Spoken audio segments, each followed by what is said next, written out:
Hello everyone and welcome back to Lucky Loaders 15, where I'll be giving you my day for Cheltenham Festival preview and tips. Now before we get stuck into them, quickly just want to reflect on how our selections performed today.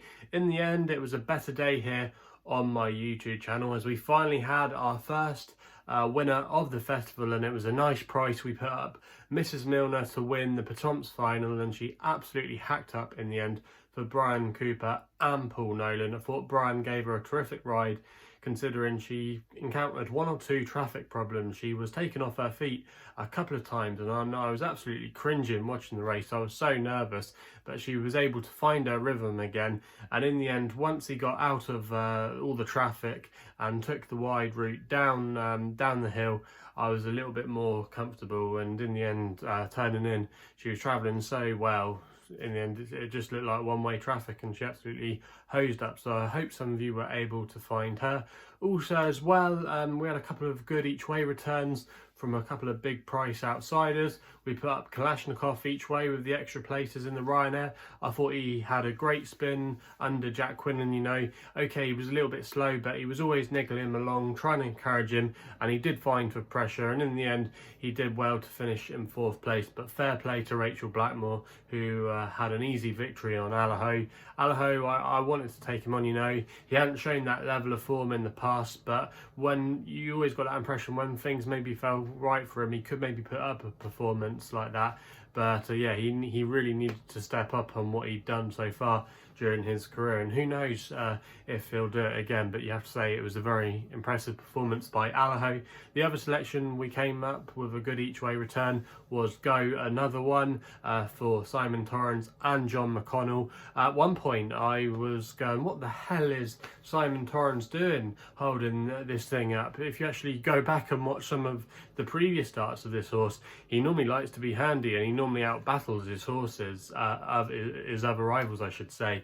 But yeah, it was a bit of a strange ride I thought at first, but you can see why they were trying to hold him up to get him home, because in the end he just faded away in the closing stages. But turning in on the home straight, he looked like he was going to go and maybe even win the race, but he just struggled to stay up the hill. But he did finish in 6th place, and as advertised, there were a few bookmakers paying 6th places, so if you're able to back him there, we put him up at 33 to 1. That was a good each way return there, so it's been a lot better for us today. A nice 12 to 1 winner and a couple of decent each ways. Obviously a couple of disappointments as well. Envoy Len obviously looks stupid now that I put him up, but so yeah, he fell early on, and that was a big shock for many people. I was one of those that had the 3 novice chase or looking for the 3 short novice chase price winners to hopefully go in. But yeah, it's always the way you get let down by the last leg. But thankfully, Envoy and Jack Kennedy, they're okay after their fall. So yeah, that's the way it goes.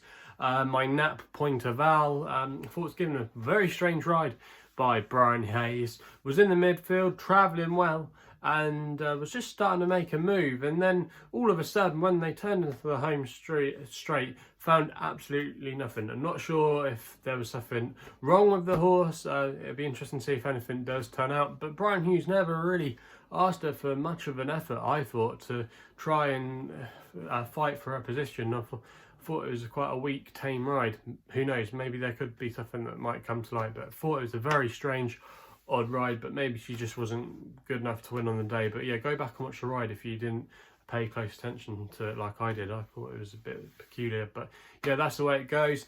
The other selection we had in the Stairs Hurdle, Lisnagar Oscar, was travelling so well. I think if he'd had stood up, he would have gone close and at least would have been involved fighting it out for the places, because he looked like he was full of running under Harry Skelton until he fell. He'd been making some good jumps, you know, in a nice rhythm. But yeah, that's the way it goes, and that was frustrating there. But again, it was good to see Harry Skelton and Lisnagar Oscar come away okay, so that's the main thing there.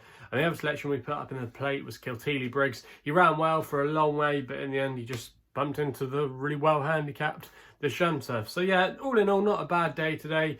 Came up with a bit of profit. clawing back some of the damage we done on the first 2 days, but we will need a good day, I think, to come out on top for the week tomorrow. So fingers crossed we can find some winners for you, and we'll get straight into it. Then the first race of the day tomorrow is in the 120, the Triumph Hurdle. Now I know a lot of people are going to be quite sweet on the chances of Zana here, and also as well Quilixios for the big names, but I'm going to go here for Tritonic, and I've been a massive fan of Tritonic since my friend Katie Clements told me about him and how excited they were at Alan King's.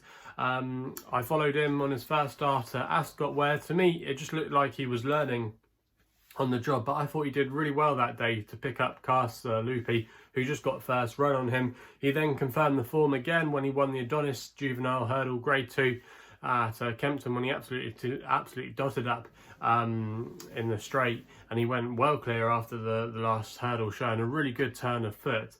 And I know one or two people have grabbed the form going, well, Casalupi didn't live up, he didn't build on the form there at Kempton because he couldn't win at Stratford the other day when he was a short price favourite. However, if you go back and watch a replay, Jamie Moore lost his irons when he was making his challenge. I think he would have gone close. It's hard to say if he would have won, but I think he would have definitely gone close. But I think the form is okay, you know, and I expect Tritonic to develop further. I know from my sources at Alan King's Yard that they're pleased with the way he came out of the race, and they think he's actually improved more.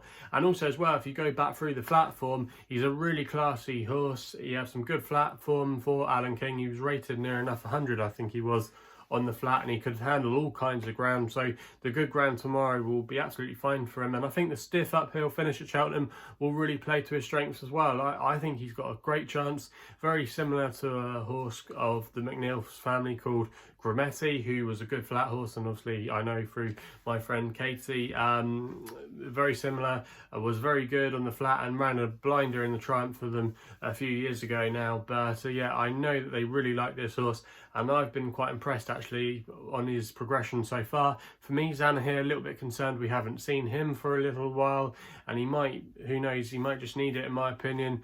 And also as well, Quilixios, maybe the ground could be against him. He's unproven on the quicker surface. So a couple of concerns I thought I had about the other two, whereas I like the profile of Tritonic coming in here, and I think at 7-2 he's drifted out a little bit. That's a big price there, and I'm going to recommend a 1 point win bet to kick things off, and he's going to be an extra tip.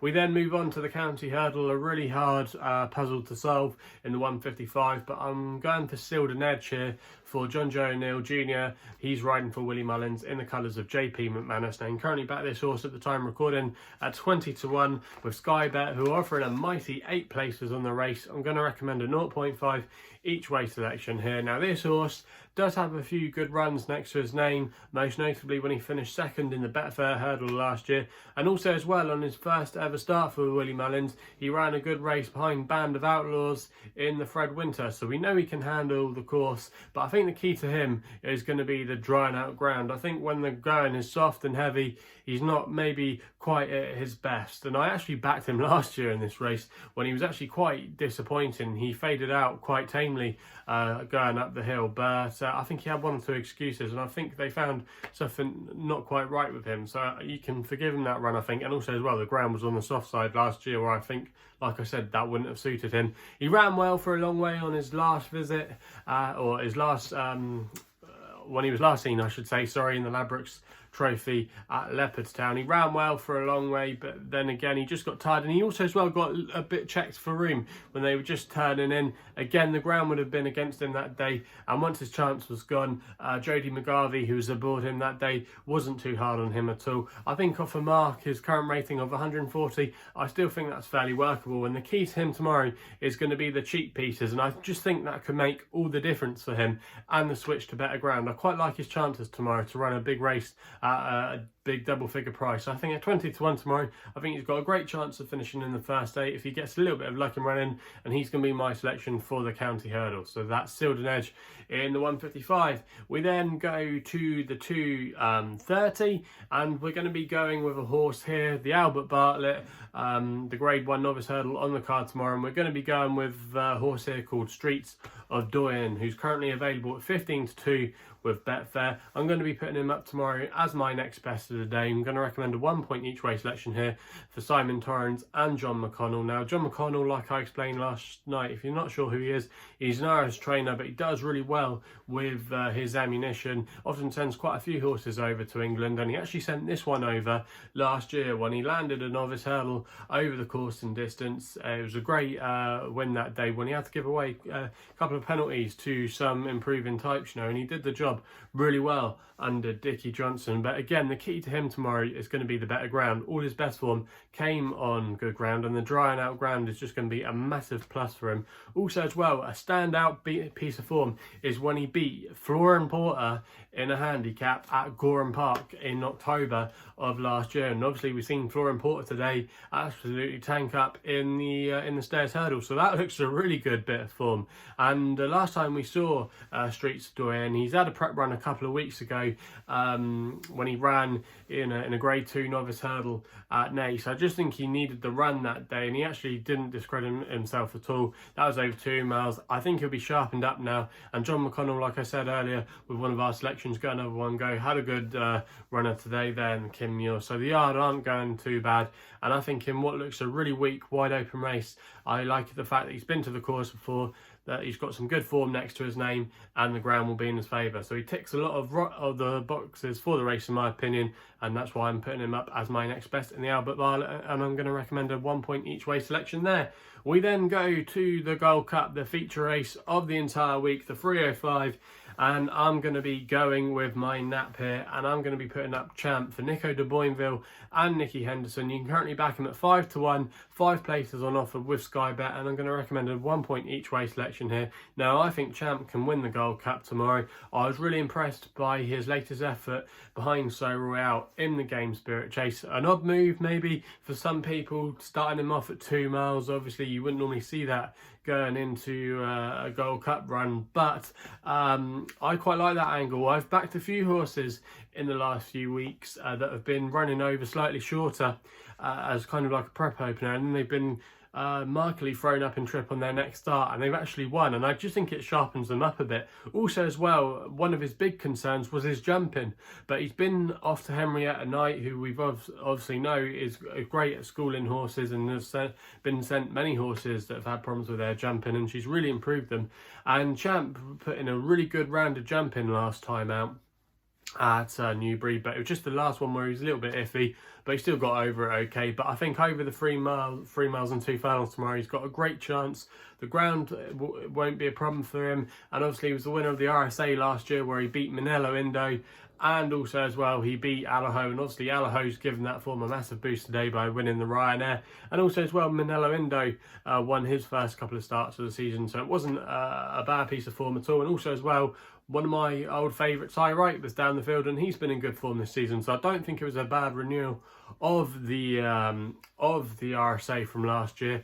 And I think this is his date with Destiny tomorrow. And also as well, another positive is that he's from the family of Best Mate. His dam is a half sister to Best Mate, who obviously won the Gold Cup 3 times. We know our album photo is going for it, but I think this is the best lineup he's ever had to face. And I think really he's a little bit too short at the prices for me, and I like to take him on with something, but obviously he's got every chance of creating history. But for me, I would just be slightly against him. My biggest danger really that I think could win is a Plutard, who again has got some good form at Cheltenham. It was a good win last time out in the Savills Chase at Christmas. But yeah, for me, I just think Champ might just have a little bit more to him, and as always had a classy reputation. And I just think at 5-1 tomorrow, I think this is his date with Destiny, and I think he'll get the job done, and I'm going to put him up as my nap of the day. We then go, after the Cheltenham Gold Cup,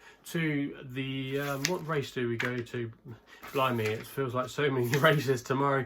We then go to the Foxhunters, the 340, and this is where one of my extra tips is coming in here with a horse called Latenightpass for Bridget Andrews, and she's riding for, I think it's her brother-in-law Tom Ellis, who's quite a big name in the point-to-point game. Now this horse I thought was a good winner on his last start at at Warwick when he won from the front that day. It was a good run. He beat the World's End in that race, who is a classy type over hurdles at least, and wasn't so bad over fences, but was a Grade 1 winner, I think, or maybe I'm just getting ahead of myself then. Anyway, he was a graded performer anyway over jumps. But yeah, it was a good effort, I thought, that day by Latenightpass. Also as well, if you go back through some of his form, he actually won a race over the course and distance at the point-to-point fixture that they normally have every year at May. Obviously last year it was cancelled, so that's a good sign as well.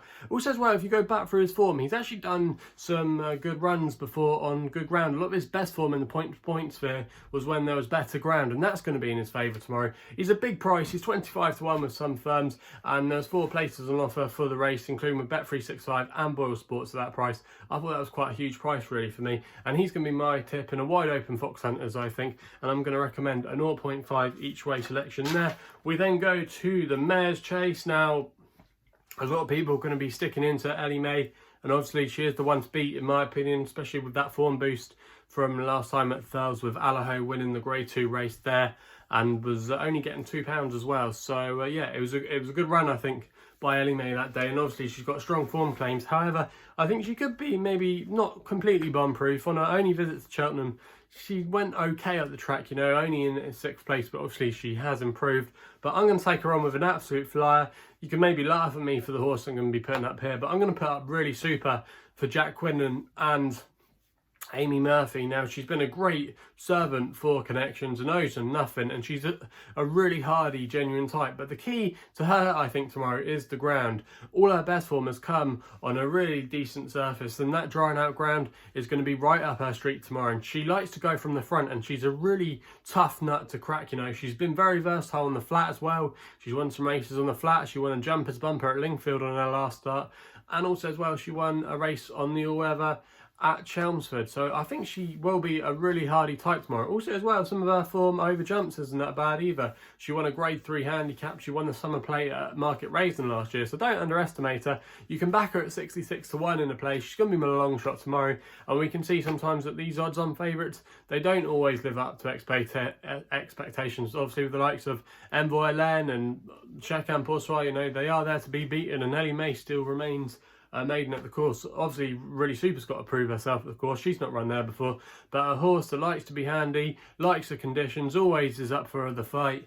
I thought 66 to 1, why not take a bit of a flyer on one? And obviously we got a good spin for our money today and collected each way with Kalashnikov. So yeah, a lot to like about Really Super tomorrow, and I think she will definitely run a big race and outrun her odds. So that's going to be my selection in the Mare's Chase. We then end with the final tip, which runs in the Martin Pipe, and we're going to be going with an extra tip here, and I'm going to be putting up Eglantine de Seuil for Brian Carver and Paul Nicholls. Now this horse could be a little bit high in the weights, off a mark of 143, but is now back down to the same mark she finished second to the White Mouse back at Cheltenham in December. Now that was a good race last year, or couple of years ago now, that mare's handicap, because that provided last year the Coral Cup winner and the winner of this race, because you had Doyen the company and Indefatigable, and I thought that was quite a nice mare's handicap hurdle at the time over the course and distance. She wasn't too far beaten at all, giving away nearly a stone in weight to the White Mouse, who's not a bad horse at all for Lucy Waterman, have some fair form in the book. Now, I think the key to Eglantine de Seuil tomorrow is going to be the drying out ground. Her best form has come when it's been good ground in the past, and also as well, she doesn't go too badly at Cheltenham. She ran an okay race in the Coral Cup last year when she finished 11th, when things didn't quite go her way. And also as well, she was a winner of the Mare's Novice Hurdle when she beat Constantisa at a big price of 50 to 1. She might be a bit high in the weights, but she just really reminds me of Indefatigable, who won this race last year. And at 25 to 1, you can get multiple places with quite a few bookmakers. For example, SkyBet are going to be the recommended one here. They're paying 6 places in this race at 25 to 1. I think that's a great each way bet, and she's going to be my final tip for the 2021 Cheltenham Festival, recommending a 0.5 each way selection. So yeah, that's all I've got to say for day 4. If you're enjoying these videos, please remember to subscribe here to my YouTube channel. Also as well, hit the thumbs up button if you're enjoying the videos as well. If you want to follow me on social media, the best place to do so is on Twitter, where my handle is at LuckyLoader15. And if you want to find out a little bit more about myself, my website address is www.chrisloaderracing.co.uk. So please gamble responsibly. Hopefully we can have some winners tomorrow, and we'll be seeing you soon.